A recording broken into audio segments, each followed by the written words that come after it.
It was a night like any other when I decided to take a walk.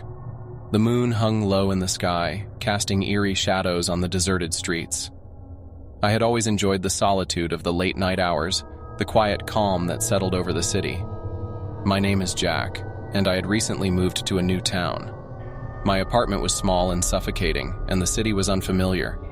I needed a break from the isolation of my tiny space, so I slipped on my jacket and stepped out into the chilly night. As I walked, the silence was broken only by the faint rustling of leaves in the gentle breeze. The occasional distant hum of a car engine served as a reminder that I was not entirely alone in this quiet, sleepy town. I wandered aimlessly, my footsteps echoing in the empty streets. The houses that lined the road were dark, their inhabitants lost in the embrace of sleep. I had always found something oddly comforting about the stillness of the night. But as I continued my walk, I became aware of a strange sensation. A sensation that I was being watched. I glanced around, but there was no one in sight. The shadows seemed to shift and sway, as if they were alive, their forms ever-changing. I quickened my pace, my heart pounding in my chest. The feeling of being watched intensified, and a shiver ran down my spine. I tried to shake off the unease, telling myself that it was just my imagination playing tricks on me. I turned a corner and found myself on a dimly lit street, the only source of light coming from a flickering lamppost. As I walked, I noticed a figure standing in the distance, a tall, shadowy figure that seemed to materialize out of thin air. My heart raced as I approached the figure, my footsteps growing louder in the silence. It was a man, or at least it appeared to be. He was dressed in tattered clothes, his face obscured by a hood. His back was turned to me, and he seemed to be staring at something in the distance. "Hey," I called out, my voice trembling. "Are you okay?" The figure didn't respond. He just stood there, motionless, his presence sending chills down my spine. I took a step closer, my curiosity getting the better of me. As I got closer, I noticed something strange. The figure wasn't casting a shadow. The lamppost's light passed right through him, as if he were made of smoke. Panic welled up inside me as I realized that something was terribly wrong. I turned to run, but as I did, the figure let out a bone-chilling scream, a sound that seemed to come from the depths of hell itself. I stumbled and fell to the ground, my heart racing as I scrambled to my feet.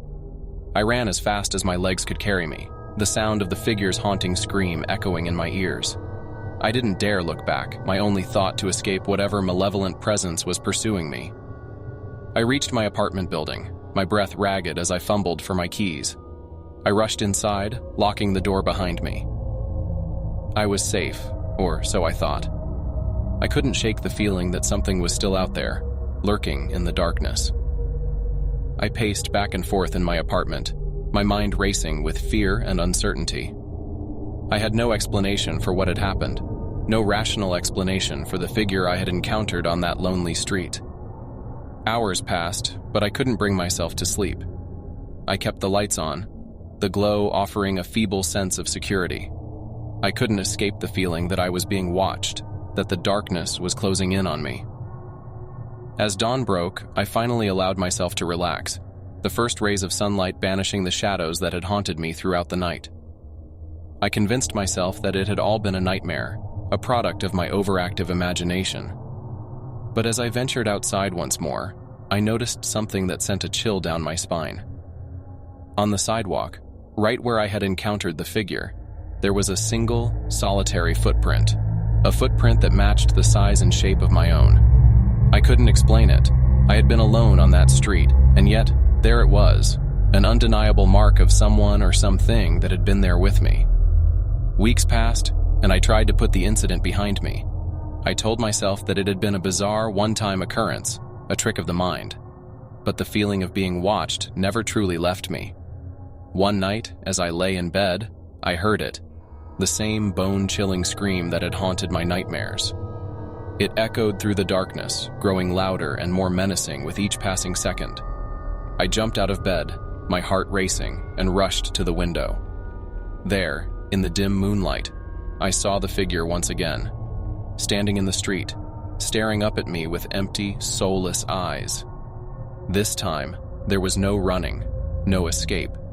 The figure's presence was inescapable, and I knew that whatever it was, it had found me.